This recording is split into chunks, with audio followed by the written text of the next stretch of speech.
Welcome to Land Academy. I'm Jack Butala. I'm Jill DeWitt. We show you how to buy real estate for half of what it's worth. And sell it on the internet really fast. We are Jack and Jill, and this is the Jack and Jill Show 2.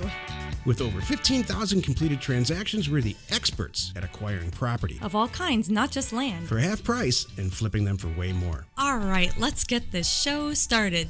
Jack Butala with Jill DeWitt. Hey. Welcome to our show. In this episode, Jill and I talk about why mail-merged offers get consistent results. This is a fun week today. Fun week this week. The good shows. Yeah.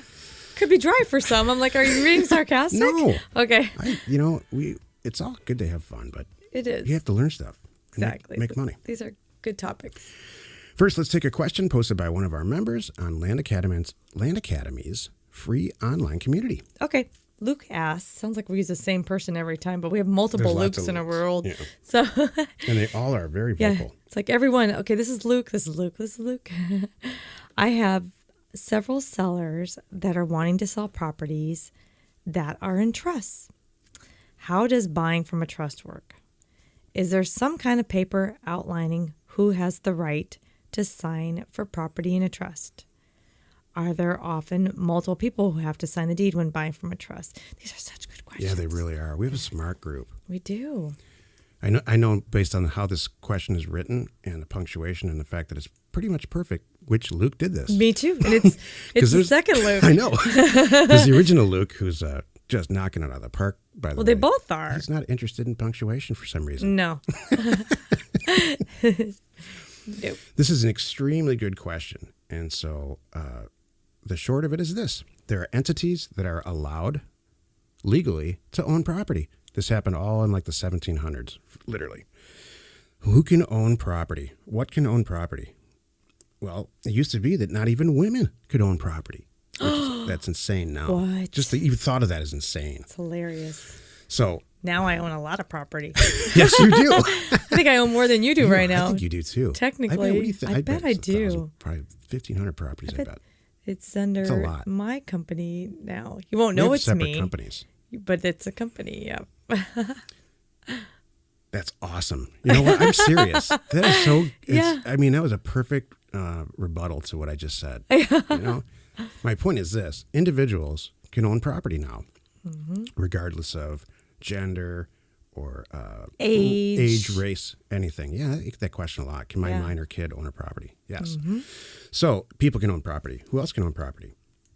Companies, corporations, LLCs, all different types of companies. Trust. Well, trust is just another entity that can own property, and it throws people a lot. Churches. People start trusts for a lot of reasons. Usually it's to avoid taxes when they die, for conveying all kinds of assets, not property, but just, any bank accounts, all kinds of stuff. So if the trust owns it and you're a beneficiary of the trust, let's say you start the trust owns the property, and you started it, you're the executor. But your kids are beneficiaries? Is this too much information? No, it's good. When you pass away, there's a clear roadmap or set of instructions about who gets what. When people die with no will. And who has to sign. Yeah.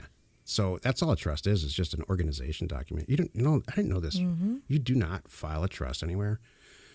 You just get it notarized and an attorney keeps a copy of it and you put one in your drawer and that's it. Yeah. Makes sense. Yeah. I agree. So what's the real question here? So how does buying from a trust work? The same as it would be buying from a LLC or buying from any company or buying from a person. So tell us, Jill, because I know you do this and your team does this all the time. I'm going to follow the questions and Luke did such a good job, it's going to spell it all out here. So how does it work? Is there some kind of paper outlining who has the right to sign for property in a trust? Yes, it is the trust itself, the document. And when you're looking at a deed and it says, it's owned by Smith Family Trust, 1982. Sometimes some of them have the year in there and everything. It's really interesting. So that's who owns the property, is that trust. And is there a paper outlining who has the right to sign? Yes. And you want to get your hands on that. So if it's owned by the Smith Family Trust of 1982, you need to ask for a copy of the Smith Family Trust from 1982. And I always ask for the whole thing too, not just the whatever pages. I want to have that whole document, just kind of a kind of a CYA. And everybody's really cool with it. They understand that. So it's not a big deal. They'll say it's 30 pages. You want me to fax it or you want me to mail it or scan it? But they'll say that, and I'll say, yeah, just, whatever's easiest for you. I just need that's cool. I need that. And are there often multiple people who have to sign the deed when buying from a trust? It depends what's in the trust. Sometimes it might be one person as a beneficiary who's overseeing the entire estate or whatever it is. It might be brother and sister or husband and wife or, usually it's like a siblings or partners or something like that. So, and then, and it's spelled out in there. Whoever's stated as the beneficiaries or recipients, I should say, of the trust, they're the ones that need to sign. So how does this whole thing work? So I'm getting here. So Luke, I've got the property. I'm staring at the vesting deed. I say, Mr. Smith, I need that Smith Family Trust from 1982. Great. He gets it over to me. However, I just look at the trust and make sure that I word it exactly the same. By the way, if it says Smith Family Trust of 1982 is on the vesting deed, as the grantee, that is your grantor now. Going into your name or your company. And it has to be exact. That's key. Even if they spell words weird or whatever. Exactly. You have to spell them the same way. Yeah. Well, we said 1982, but we meant 1981 or 90. Or Smith is lowercase. Exactly. Whatever if it's lowercase, then it better be lowercase when you do it. Right. Or Smith Family Trust of 1982. You don't want to put, but the beneficiaries' names. You don't put like their names now. No, you still say, I'm buying it from the Smith Family Trust. So then so based on that document, who has to sign it, at the bottom, you're going to put there as trustees or as beneficiaries of the, Smith Family Trust, where you put the person's name on there. Now, Jack and I were just going back and forth about, do I record this trust? What do I do with this trust now? And we differ. What do you think, Jack? Well, I cannot recall ever in the 15,000 plus properties we've bought or sold where I've ever sent a copy of the trust in to be recorded with the deed. And it's the same thing with an LLC. Mm-hmm. I don't even check. I mean, I haven't done this in a lot of years now because we have a pretty big staff, but I don't even check to see who owns or can sign for an LLC. I just let it happen.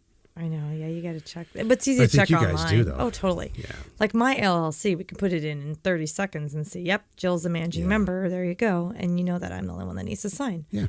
So that's really easy to do. But what's funny is maybe it depends on the county. So sometimes I say, it's not bad to bust out. If you have any questions, it's never bad to bust out a phone call to the county and run it by them. Because I have had counties that said, which is the silliest thing on the planet, they were just kind of backwards. But they said, they asked me to print out a copy of the LLC from online that they can look at themselves. I'm not kidding. And I had to mail in 3 copies of that. I'm like, this is like silly overkill. But you always want to do what they ask for too, by the way. You don't want to make them, if they ask for 3 copies, big deal. I'll pull it up. I'll pin out 3 copies and I'll send it in with that. And then everybody's happy. Right. And it's all good. So, I mean, the short answer is, trusts are awesome. Mm-hmm. Usually it tells me that the seller's real organized. Mm-hmm. And, they're organized enough to do that. They're really organized enough to follow the directions that you give them to liquidate their property with you. Mm-hmm. And they're going to appreciate from you too, because you know what it is, you know how to do it, and it's all good.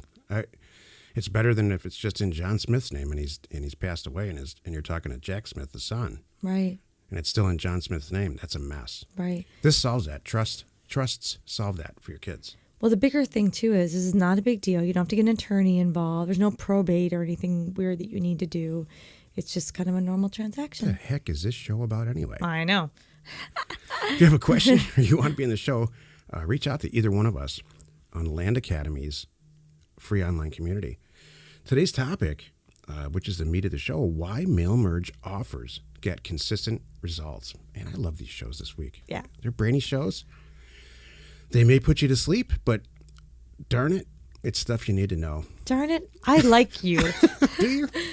Most days, just kidding. I do. I always like you. Thank you. That's nice. You have pretty eyelashes. Thank you. Not today. My eyes are a little puffy, but anyway.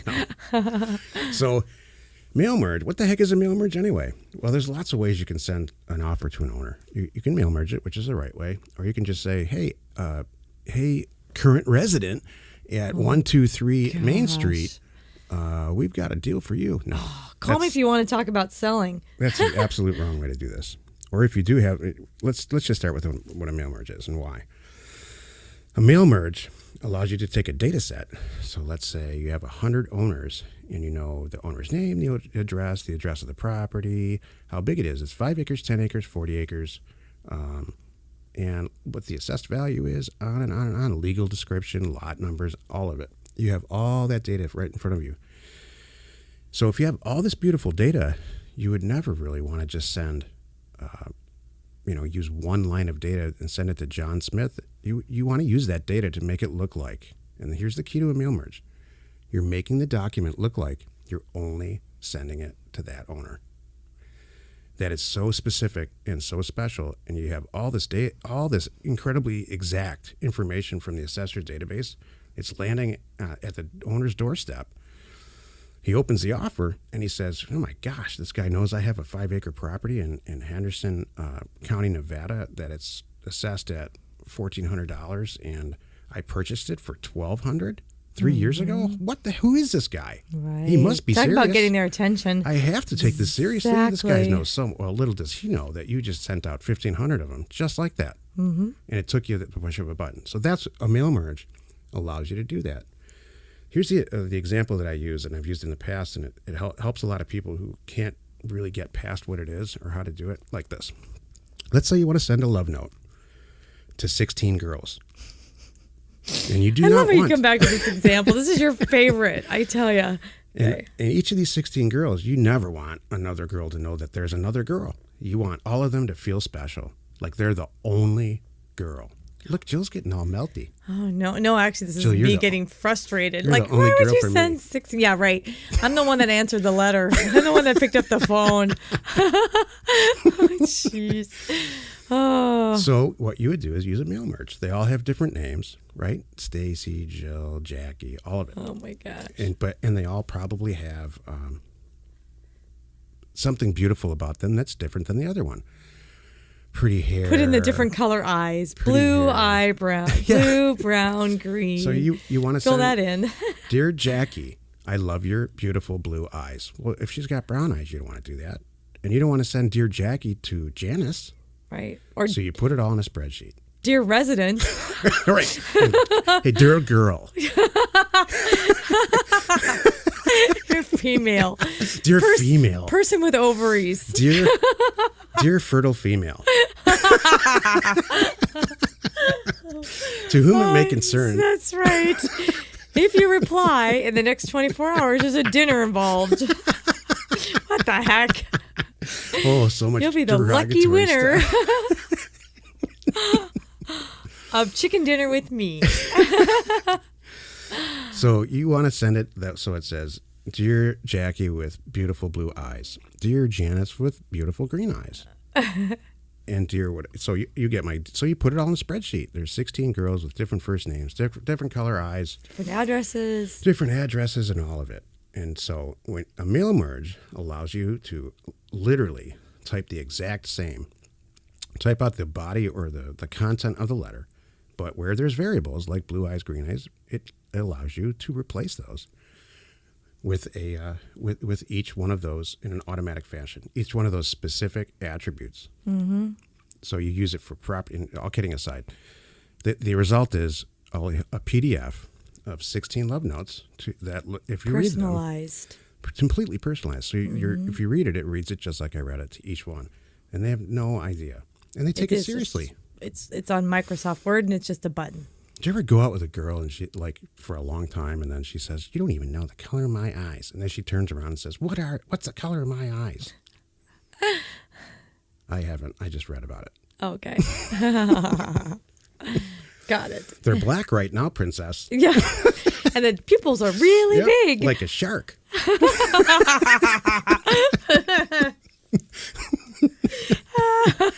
Like a hungry shark. That's right. I'll be over there. So the result is a huge PDF of 16 different, in our case, with the love note letter, you get it. So in our case, it's literally 1,500 property owners with real specific data, 5 acres, 10 acres, APN, legal descriptions, dream it up. And then it allows you to offer different prices. Like if they're all 5-acre properties, you could send them in each line item. You could send $500, $1,000, depending on the property and the research. So trust me, it's way more simple than it sounds. That is a mail merge, and it gets people's attention. This is why Jill and I say, when we see a lot of new members making these mistakes, not new members, but new people come to us having done it wrong. That's why sending out postcards doesn't get anybody's attention.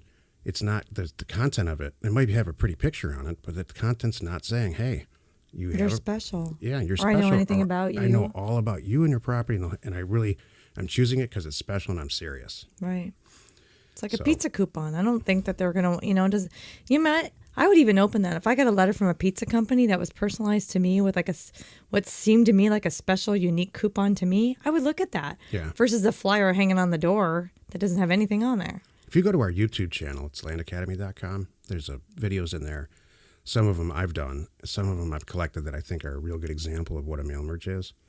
And check it out because it may seem hard, but once you get the concept, it's just a few steps. Mm-hmm. So that's what a mail merge is. So why does it get consistent results? Well, we kind of covered it, right?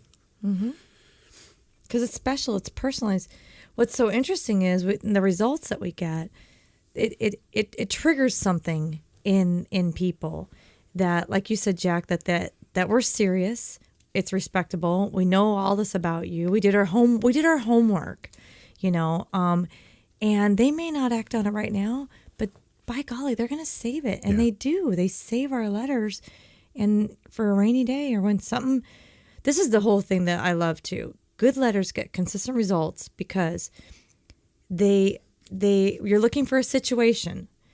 And so the situation for that person might be today, it might be 3 months from now, it might be 3 years from now. But when the situation arises that they think they need to sell, they're going to pull out our letter. And they do. Exactly. And it's because it's super specific. The girls that I mentioned, you just can't just send it to, hey, girl. You could say, hey, Jackie, with beautiful, it's just really, really, really specific. And you have to take it seriously. Mm-hmm.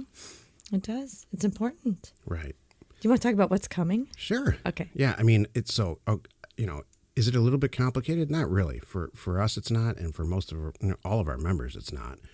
But if you're freaked out about it, because everybody's freaked out about something. I'm freaked out about paperwork. But if this is one of the things that freaks you out, go ahead, Jill. Nothing. We have good news. No, I'm going to let you announce it's all you. Go ahead. It's all you. So, no, we are taking the work out of this for our members. By the end of the year, we've aligned ourselves with a local, not retail printer who's real specific to the real estate industry. It's a personal relationship I've had for a while, and they've found a way to automatically do this for you. Mm-hmm. You just type in the variables that you want, and that's it. It's like you'll have your 2 lists, and they'll tell you specifically. We do this now with some other things for our people, like our Platinum Sellers Club. You need to have the column A like this, B like this, yes. C like this. So it's not like it's hard at all. Just make sure your columns are all lined up in this format. That's it. And then when you're going to send, here's my 1-page letter. I want them all to, look like this one. Mm-hmm. And here's my list. And they'll do it for you, so you don't have to think about it. Yeah, you just input the spreadsheet essentially of the owners that you wanted to send with all the appropriate data, mm-hmm. and then the document, and it gets merged automatically. So, and then you can proof it. What's cool about it is you can proof it mm-hmm. and say, yeah, this is exactly what I want it to look like. This is perfect. Or man, now that I see it like this, I'd love to add a sentence at the end that says, and if you call now, I'll, I've only got $10,000 this month to spend on acquisitions or something like that. If you mm-hmm. want to super customize it, it's pretty cool. Mm-hmm. I love it. But it's still your letter. It's all you. Mm-hmm. It's really good. We just are taking the work out of it for you. So join us in another episode where Jack and Jill discuss how to use information, and a lot of information today. That's me. And inspiration. That's me. Not too much inspiration today. To get just about anything you want. There's fun, funny, inspirational shows. You got it. We use it every day to buy property for half of what it's worth and sell it immediately. You are not alone in your real estate ambition. You okay? Are we out? Oh, I'm doing fine. Thank you. I'm like, what? No, all good. I'm very happy. That was long. I think we got our point across. Awesome. Information and inspiration to buy undervalued property. We are Jack and Jill, and this was the Cash Flow from Land Show. We are the experts at acquiring property of all kinds, not just land, for half price, just so we can flip it for way more. And really fast. Thanks for listening.